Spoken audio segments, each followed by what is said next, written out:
Welcome to Life Insurance Today. I'm your guide, Edward Pritchett, joined by the Joe Jordan. Wanted to talk a little bit today. We've talked about the aging population and what we can do to be impactful on that issue that's facing our entire globe. But what about this idea of managing risk, not just money? Because I think a lot of the times we think of money management, and again we were talking about like the sexy stockbroker versus the not so sexy insurance agent.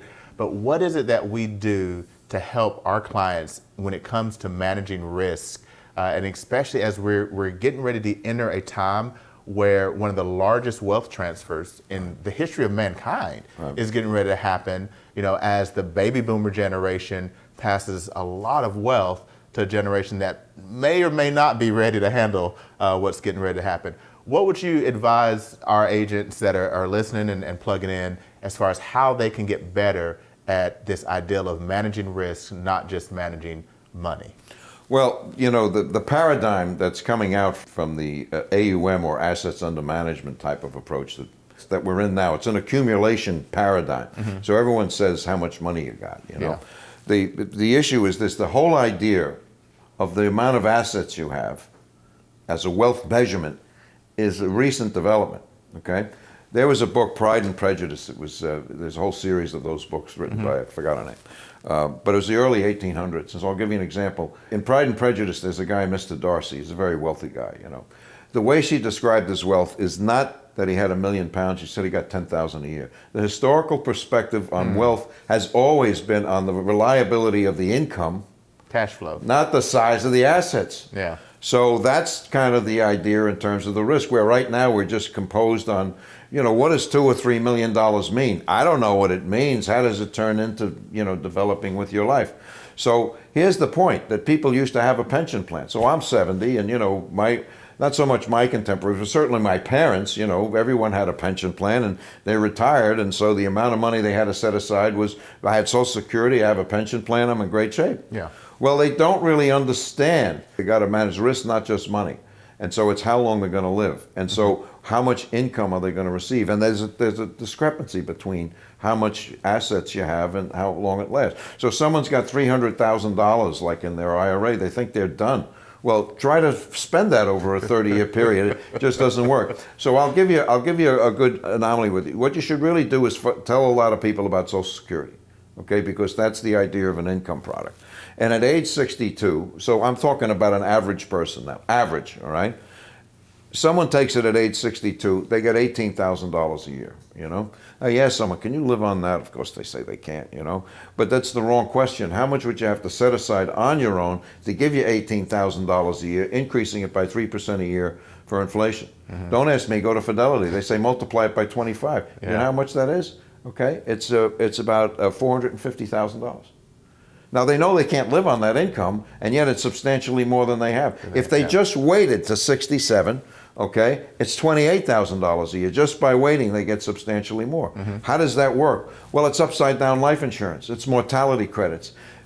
Actuaries know how many people are going to die. They just don't know who. Yeah. I always tell this joke, Brooklyn Life knows, but anyway, you get the thing with the mafia. Okay? But the point is that what we can do in this business as people age is the idea we can use upside down life insurance, which is what an annuity contract is.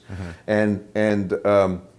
In life insurance, the people who live pay for the people who die. In annuities, the people who die pay for the people who live. Mm-hmm. So because the actuaries know ahead of time how many people are going to die, they know they're not going to pay. If they start off with 100 people, they know over time it's going to shrink. Yeah. So you can get substantially more. So I think one of the things that we need to do is start talking to people at age 62.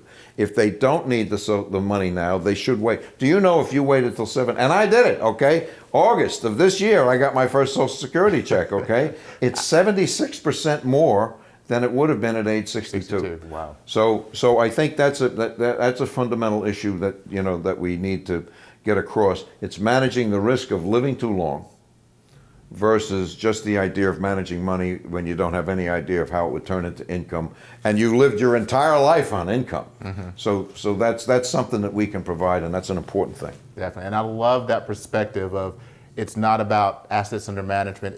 It really is about cash flow. And that's something that we as insurance agents can talk to our clients about. We Yeah. can help them prepare and get set up for that.